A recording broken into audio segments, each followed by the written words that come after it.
Woo! Welcome back to Is It Kino, your favorite movie review podcast. I am your host, Jacob Black, joined as always by Dr. Man. Yes, I'm Dr. Man. I like taking furries and convincing them that they are not the animals by forcing them to act like animals. Now, if you're like me, and you've ever fantasized about furries being physically tortured in horrendous and ironic ways, this is the movie for you. Some people are saying that this new film, Wolf, is the worst film of 2021, but I have to imagine we both disagree with that. Would that be fair to say, Kino? Oh yeah, there's plenty of worse films that came out this year. I don't think Wolf is particularly that good. I think it's good, though, if you're watching it, ironically, like if you're watching it the exact opposite of how the filmmakers obviously want you to watch it. Then it becomes good. Well, I think that might be open to interpretation. I'm truly unsure of the filmmaker's position on these Otherkin people. This is a movie about a mental hospital for young adults and teenagers who truly believe that they are an animal and that they have an animal spirit inside them. It's pretty much like a transgender thing, but instead of the opposite gender, you think that you're a wolf or a parrot or a cat. Yeah. And then it becomes a sort of romance. The trailers really played up the romance aspect of it, but the romance isn't even in it really until the second half of the film. Thankfully, I did not watch any trailer. I was just told this is the furry movie, go see it, by Kino, so that's what I did. And I think maybe that's why I was pleasantly surprised that it's a cringe factory. It's a factory of nothing but cringy performances. The guy from 1917, he's like the main guy who's a wolf. And I have to imagine his career, as well as every other career other than Dr. Man, I have to imagine all of these careers are now ruined because they have performed in this film. Yeah, actually, I would say that Patty, how do you say his last name? Considine? Patty Considine, I would say that he should get more roles after this, just after the scene where he tames all the Otherkin near the end, where they're all going hog wild. And he just... Oh, is that the name of Dr. Man's actor? Yeah. Let's talk about how stupid the names are real quick. Just right off the top. The main character thinks he's a wolf, and his name is Jacob. I brought that up to you. I was like, this is a Twilight reference. You didn't need to bring that up to me. I fucking saw the movie myself, bitch. I know what I saw, okay? And my question to you, Mr. I majored in Bible studies in college, I'm wondering... Is the name Jacob in the Bible associated with a wolf at all, or is this movie literally ripping off Twilight? As far as I know, Jacob is not associated with wolves at all. If you're gonna have like a ancient name that's associated with wolf, you would have something like Romulus or Remus. The founders of Rome. Well, yeah, but they literally were werewolves, though. Like, they're not from the Bible. That was real life. Yeah, that was the real life. But no, I think that it was just ripping off of Twilight. I think the naming was because of Twilight.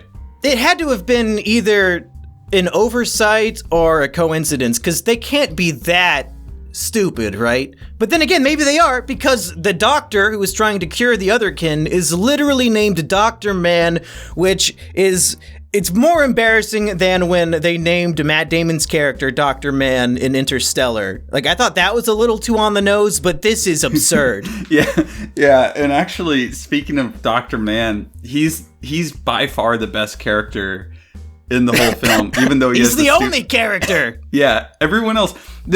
so everyone else is an animal. Yeah, and Jacob literally doesn't talk. He's trying to do his best, like, I watched Drive 2011, and I'm trying to be Ryan Gosling while also acting like a wolf. Which is ironic, because Ryan Gosling, of course, is a goose. Yeah. And he's, like, doing this really kind of stoic performance, but it just doesn't really fit. I don't know. Like, he's trying to act like he's the this sort of aloof wolf the whole time, and but the funny thing isn't really him. Like, I thought his character was actually kind of boring. Which one? Jacob the wolf. Oh, well, yeah. Every character in this movie sucks. Yeah, but the best characters were like the side characters, like the chick who thought she was a parrot and would only repeat things that people told her to, until like they try to make her jump out of a window to kill herself.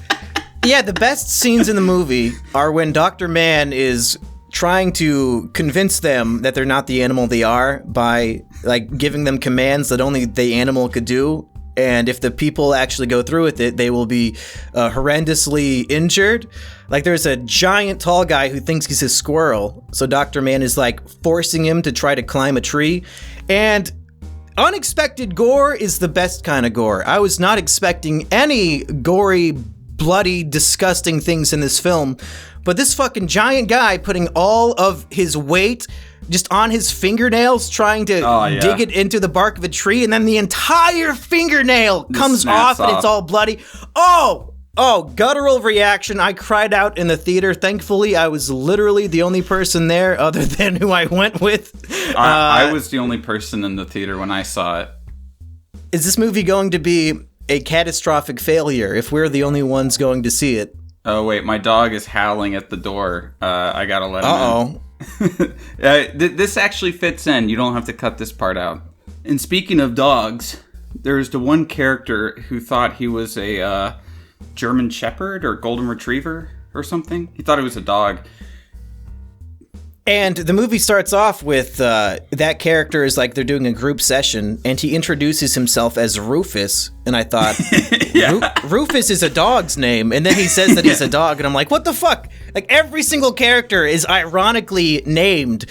These parents, if they did not want their son to think he's a wolf, they shouldn't have named him Jacob. They really cursed themselves there. If you don't want your son to think he's a dog, don't name him Rufus. Come on. Yeah, and like, who's named Rufus in 2021? Like, that's like, I don't know. That's such it's either a super old man's name or it's a dog's name. And it's obvious they just chose that for the film because he is a dog. And, but I laughed out loud when he came back to the mental hospital and immediately peed on the floor. Yeah, and that brings me back to my initial question of, are the filmmakers in on the joke, or are they treating this as a serious, people in a mental hospital being tortured? Because I think they're treating it seriously. Every character is ironically named. I know, but I think I don't think that can't be a mistake. I think it is because it's not a mistake. So they going named back to the wolf Jacob and the doctor Dr. Mann. Either he's a dipshit screenwriter who thinks that the surface level names of a character is the deepest, darkest, complex literature imaginable, or it's a joke.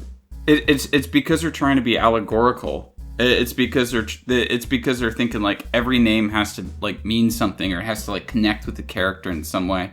But going back to that scene where he pees on the floor, why I think they're trying to take it seriously is because Dr. Mann comes there and then does the thing where he shoves Rufus's face into his own piss and is like, don't pee on the floor. He's treating him like that. And then it cuts to Lily Rose Depp, who is standing outside as she's like hearing this and she's like crying, and it's a close-up of her. So what the filmmakers are trying to tell us with those pairings of shots is that we're supposed to feel like how she's feeling, like this is some terrible thing that's happening. But I felt nothing of what she was feeling. And in fact, I was laughing at the absurdity of it. Like, this film feels like, you know who would have made this film good? Is Yorgos Lanthimos. He made Dogtooth and The Lobster. And I think that if he made this film, it would be a 10 out of 10. Because he would be in on the joke, and there wouldn't be this weird sort of like trying to play it off like, oh, this is this terrible thing that's happening, or like they're being tortured and we have to like side with them. I don't know, like I think it'd be a lot funnier because it seems like this movie is trying to be kind of like The Lobster in a weird way, is trying to kind of get some of that have a Lanthimos vibe to it, but then it betrays itself where it could actually be a funny sort of satire where it tries to have some sort of emotional impact when this stuff is so absurd, this stuff is so stupid. The only thing you should do is to try and make it as funny as possible. I mean, that's my opinion. Well, this movie does attempt one of my favorite genres, or you could say a guilty pleasure, and that is people being trapped in a mental institution. And you think to movies like Shutter Island, who do it perfectly, and then you think of this, and the tone is so different. And I think if it had more of the tone of Shutter Island, where I see these mentally disturbed people and it's terrifying, whereas this one, I see them and it makes me want to laugh at them, there's a huge disconnect. And if they were going for that sort of tone, they failed completely. But for you to say that they should have doubled down on the comedy, I don't know about that, because this is a real-life mental disorder. And instead of just mocking the mentally ill, it would have been nice to just have a serious movie about it. I don't know if the way that they portray Otherkin is like what Otherkin are actually like how they portray how they portray them. You might is be that surprised. They literally cannot function in society. The one guy thinks he's a lion so much that they just keep him in a cage. You know what? I've seen the TikToks, I've seen the videos or whatever, the Otherkins that are like on every plane except physical, I'm a wolf. But they still go to the Village Inn. They still, eat their they still hang out with their emo friends, and I don't know, they still act like people. How this movie shows them as is that they literally cannot act on any kind of human level at all. That's mental illness, dude. That's why I love movies about mental illness, because the brain is so powerful that you could give somebody a sugar pill and tell them that it's something else, and the brain will literally heal impossible wounds. So I'm not surprised that some brains could trick people into thinking that they are a lion. Well, I don't think that this movie was trying to comment on mental illness. I think that it was trying to act as an allegory. The whole movie is about a mental hospital. No, I know, but I'm saying that I think that it's an allegory for people who are different, because the way that it treats this mental illness where they think that they're wildcats or they think that they're wolves is it actually takes their side of things, and and he says, like, I don't want to just live, I don't want to survive, I want to live being me. I think that the movie is saying, like, they need to embrace what makes them unique and isn't treating it like a mental illness. So I don't think that it's trying to comment on mental illness at all. I think that the movie is trying to essentially be this sort of like the rebels, the people who have all these different identities, that don't fall in line with this conservative system that's oppressing them, and this conservative system that doesn't believe their identities. And you can say that for trans people, right? Like the old people, they say there's two genders, and you want to be a woman. Well, sorry, Toot, but you'll always be a man. Now you bring that up, but I think the counterpoint would be a lot of the characters in the movie are in the hospital because they are violent. And while they think that they're animals, they attack people, and that's why they have to be locked up, and Dr. Mann is trying to stop them from being violent. So I don't know if you're trying to say that it's an allegory. Does the allegory suggest that all these strange, cool people are also violent? Hey, you know what? Go to one of these like lefty protests. All these strange, cool people there are. I don't know. You think the movie had that level of nuance, that he thought that far ahead? No, I don't think it had. I don't think the movie had much nuance. That's what I'm saying. I think the movie was trying to be very surface level and was essentially just using the mental hospital as a kind of as a setting to where it could have all these different characters in one place, rather than trying to have it in some expanded thing. And I think that the idea that the filmmaker had was that in a sort of mental hospital, you have it's a very obvious hierarchy that goes on, where you have the people in control, who are trying to sort of cure the people beneath them. But I think the movie is trying to make a point that these people don't need curing, that they should just be who they are. That's what I took away from it. I didn't get that impression at all. What part of the movie made you think that their behaviors and being violent against other people is something to be celebrated. Because we don't actually see them be violent against other people unless the other people we kind of do. I mean, Jacob does tackle that guy, and he's about to bite through his throat. He tackles... You might have been masturbating during that scene, so maybe you didn't notice.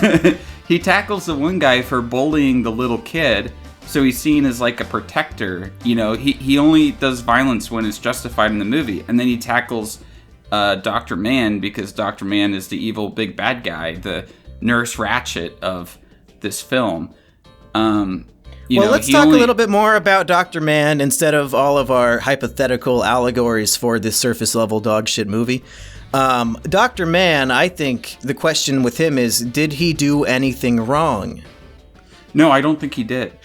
It's perfectly fine to take a teenage girl up to the third story of a building and like try to push her out the window and say, "You're a parrot, start flying! Come on, parrot!"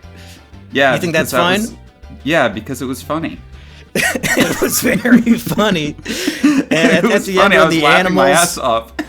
all the animals start to, they're outraged and they're just destroying the whole facility. And Dr. Mann comes up and he's just like screaming in their faces and like becoming the alpha of whatever animal they think they are. It was, that's pure Kino. No, they weren't even destroying the whole thing. It was the lamest, prison riot I think I've ever seen in a movie.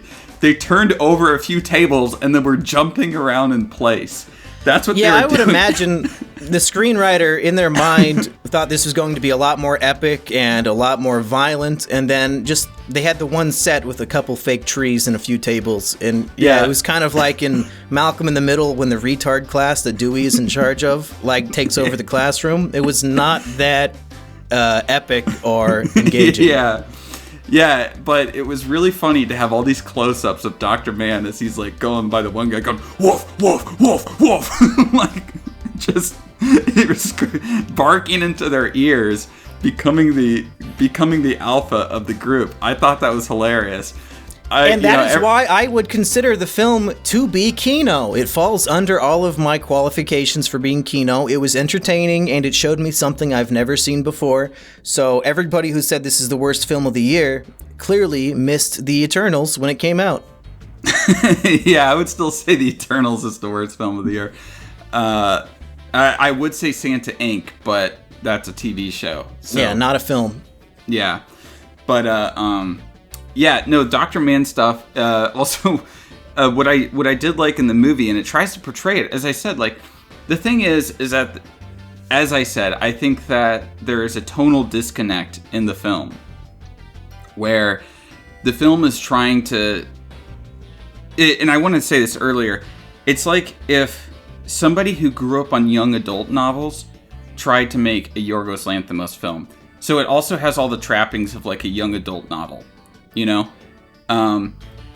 the kind of teenage young man falls in love with a girl. They're both misunderstood, and then he needs to escape this sort of symbol of oppression to become his true self, to live as who he actually is.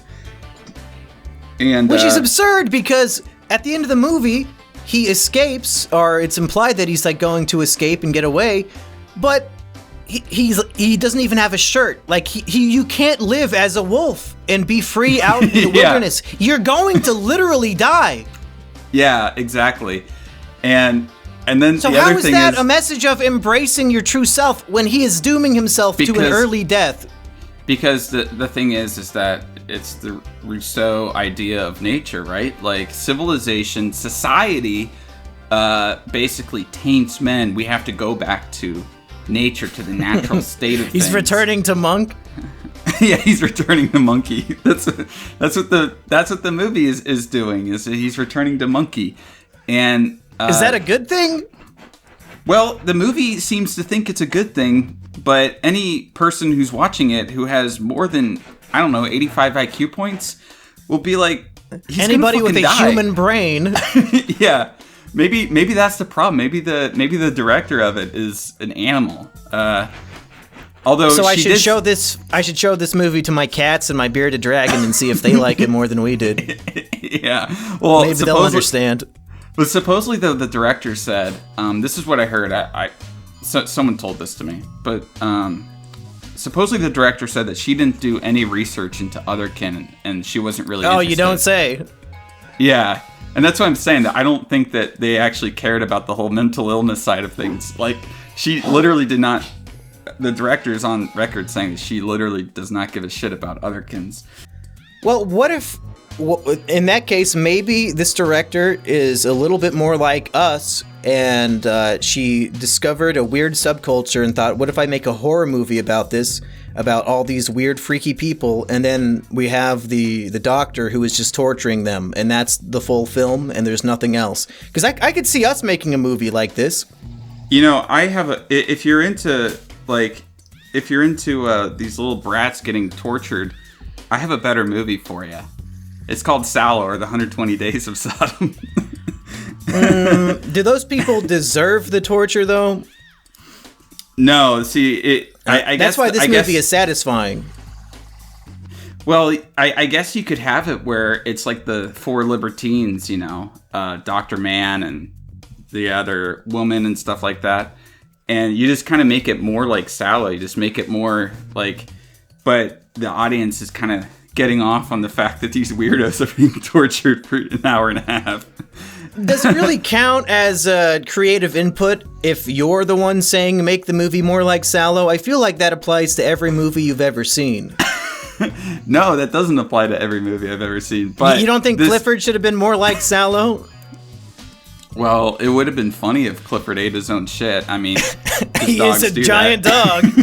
Yeah, exactly. 80-foot tall piles of shit are not going to clean themselves, Clifford. Get to work.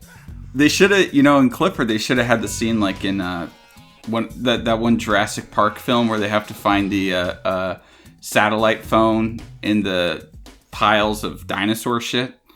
But they should have had to find like some sort of key or something to save Clifford in like one of his piles of giant dog shit in the middle of the park. No, there's a super rich woman on the street. She just bought like a $2 billion diamond ring, and Clifford eats it. So now they have to dig through like 80 gallons of dog shit to find a tiny little diamond ring. That's what the whole movie should have been. That would have been a lot better film, actually. I think that would have made it Kino. Yeah, and like the government shows up in hazmat suits and shovels, and they're just digging through a giant pile of shit.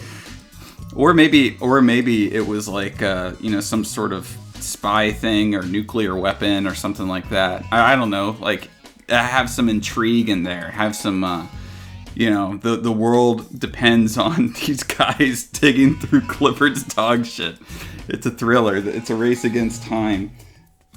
Well, my assumption here is that most of the people in the audience do not know what this movie is, and they will never see it. So maybe we should just list off, to conclude our review of a film that we both consider Kino, we should list off the 5 most Kino scenes of the film. But wait, before we do that, I do want to mention Johnny Depp's daughter goes topless in the film, and that is very important. She goes topless in the film, and I gotta say... Why is my dog... Hey, Max, stop doing that. My dog is trying to make as much noise as possible. He's obviously trying to sabotage this bad review of Wolf. Oh, I thought this was a good review. I've got nothing but praise for this movie that it's terrible.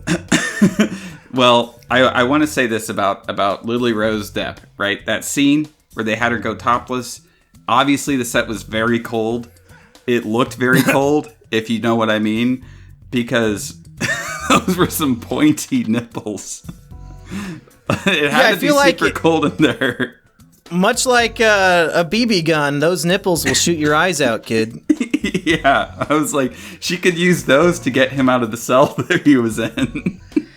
And I mean, people like movies for different reasons. There's always different moments of intrigue for any given viewer. And I personally always like to know which movies have naked actresses in them, so that if it's an attractive actress, I can go watch the film. How would you rate the nudity of Johnny Depp's daughter in this film? Is it worth seeing just for those pointy-ass nipples? Well, I mean, I don't really care that much about nudity in a lot of movies. Gay! But the pointy... That means you're gay. The pointy nipples, that was... I thought that was funny. I actually laughed when I saw the... because just the way the camera's angled, too, really makes them stand out. Like, you realize just how pointy it is, and I started laughing. I was like, yeah, man. That's my main criticism, is that you don't really get a great angle. You don't get a great camera shot. You really have to stress your eyes to get a good look at those tits. No, but in the next scene, it was not that great. But in the next scene, she's in the bathtub, completely topless. No, in the bathtub scene, you don't get to see her tits. Yeah, you do. Yeah, you do. No, it's just shoulders up. No, you see her. You see her whole upper side of her body. Yeah, you see. I'm gonna have to go back to the theater. Yeah, you see her tits. Maybe just up in Ames, Iowa. They censored that part out. You know, they wanted if you thought this movie was playing in Ames, oh buddy, no, I had to drive an hour to see this film. Okay, yeah, no, it was playing in like my little small town movie theater, so I just figured it was playing in Ames. I guess my point we're just is more cultured down here in Florida. My point is, if you want to see Johnny Depp's 20-year-old daughter's tits, this is the movie for you. But I would say not the best tit action I've ever seen in a film. I'd probably give her a 5 out of 10. You probably get more for butt action, if we're gonna be honest, because she acts like a wildcat and is on all fours and like does this like slinking around, and it has a lot of butt shots of her.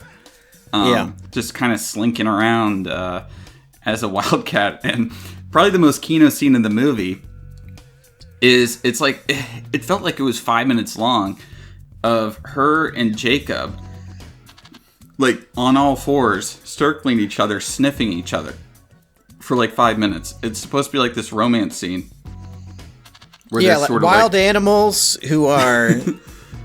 who are different species, by the way, in their minds, you know. She's a wildcat, he's a wolf. Yeah, that was my question, is if one of them is a wolf, why would they be sexually attracted to each other at all? That's bestiality. Yeah, that's interspecies, and I don't know, that's kind of weird, that's kind of sussy. I think we should cancel... So your number one most Kino scene... Number one most Kino scene for you is when they crawl around on the roof, sniffing each other, and then he tries to rape her, and she says no? Yeah, she says no. But the thing that really sort of brought me out of it, right, kind of broke my immersion, is he's supposed to be a wolf, and he never once tries to sniff her ass. Oh, I'm sure he tried. No, it shows, like, he'll go there, and he'll sniff, like, the, like, her... you know, the small of her back, or like her lower back. And I was like, oh my gosh, I would laugh so hard if he tries to sniff her butt.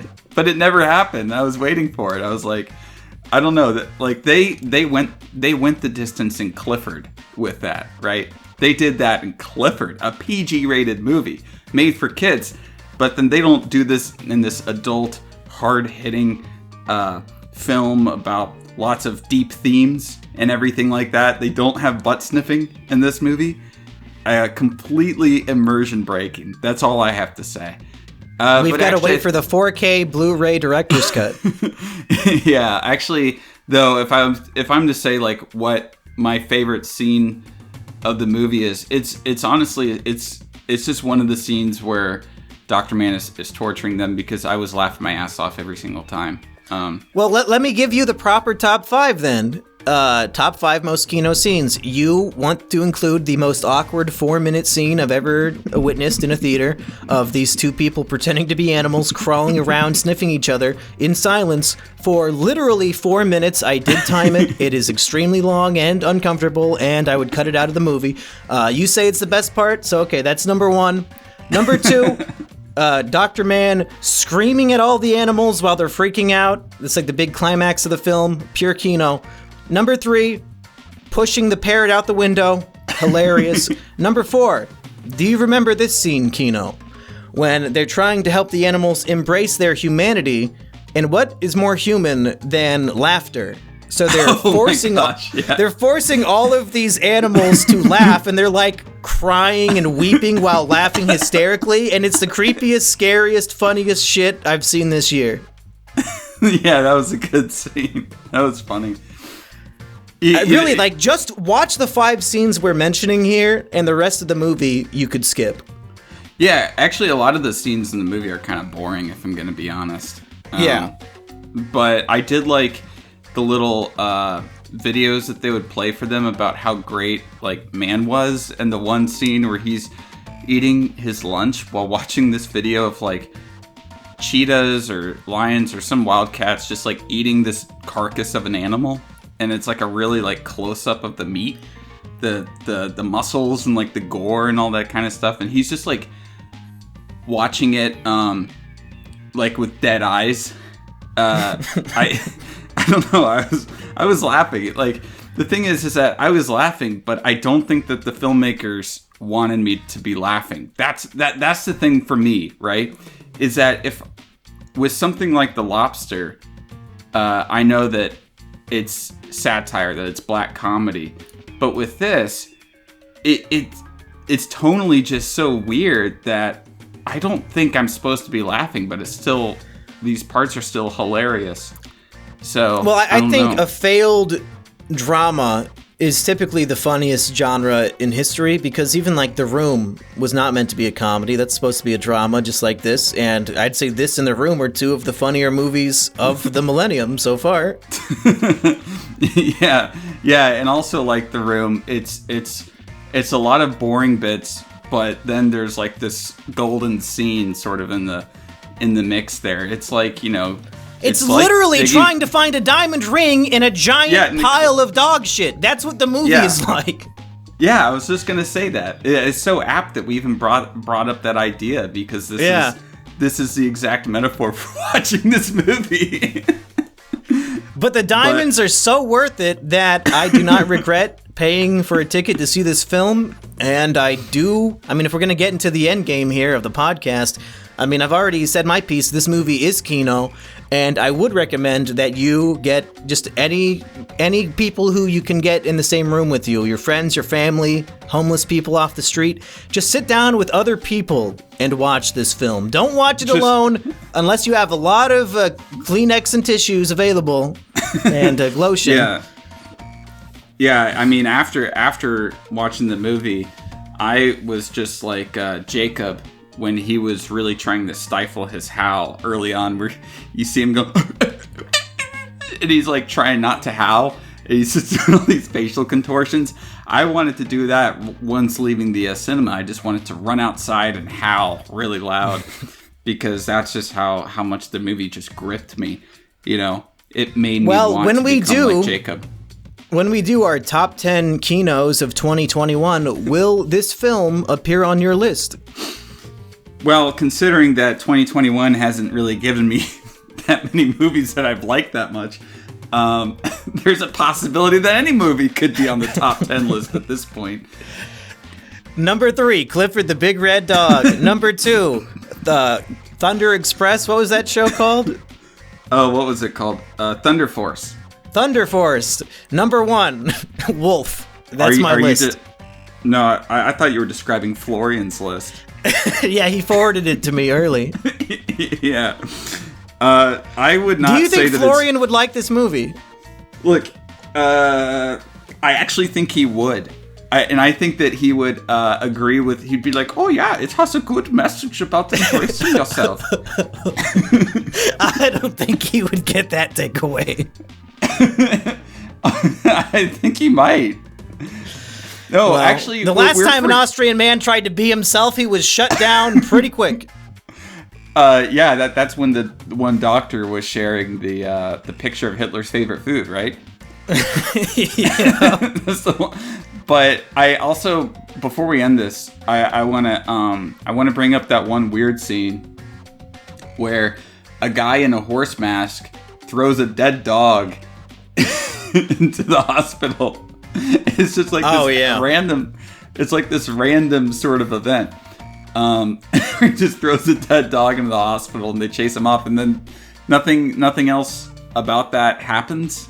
I guess it's just world building. But I also laughed when he did that.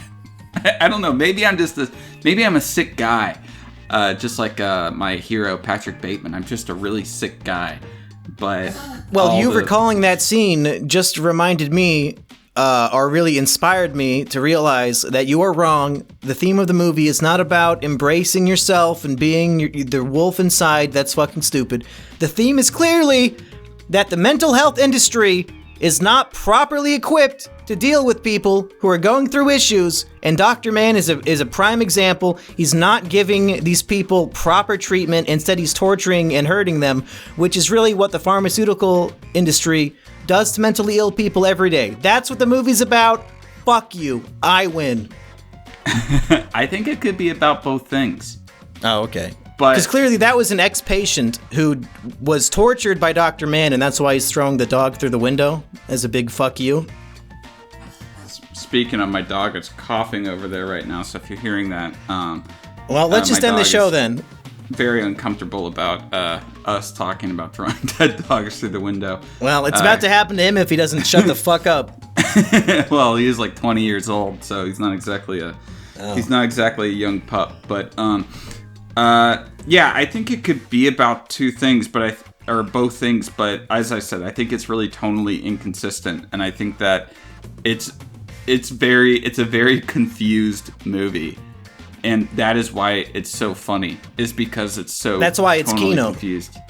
I would not say if you want to see a bunch of actors embarrass themselves on screen for an hour and a half, check out this movie. And I think that's all I have to say about that. Kino, do you have any final thoughts?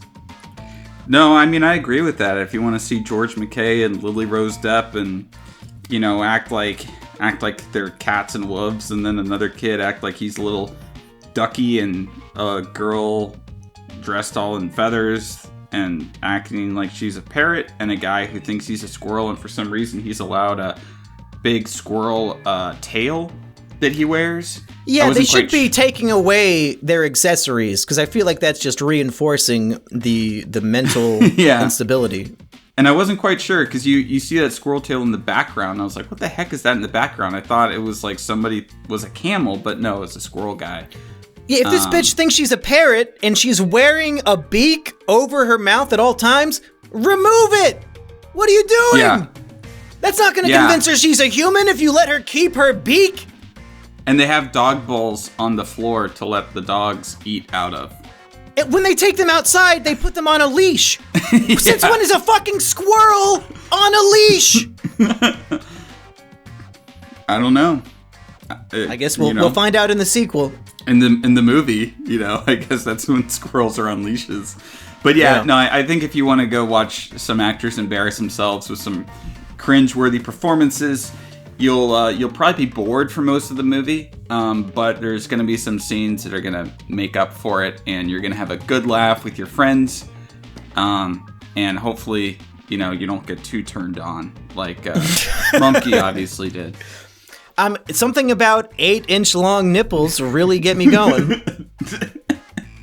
It almost reminded me of the like in Austin Powers, the women who their boobs like shotguns. It's like, it looks like rifle barrels. Okay, folks, that's it for another installment of Visit Kino. Let us know in the comments how much you fapped to this movie, or I guess, what do the furries call it when they jerk off? Yiff. No, that's sex. That's sex, but yiff. I mean, let us know. Let me know if you yiffed yourself to this movie. And we'll see you next time. I hope Your Movie Sucks really liked it. I'm sure he did. All right, see ya.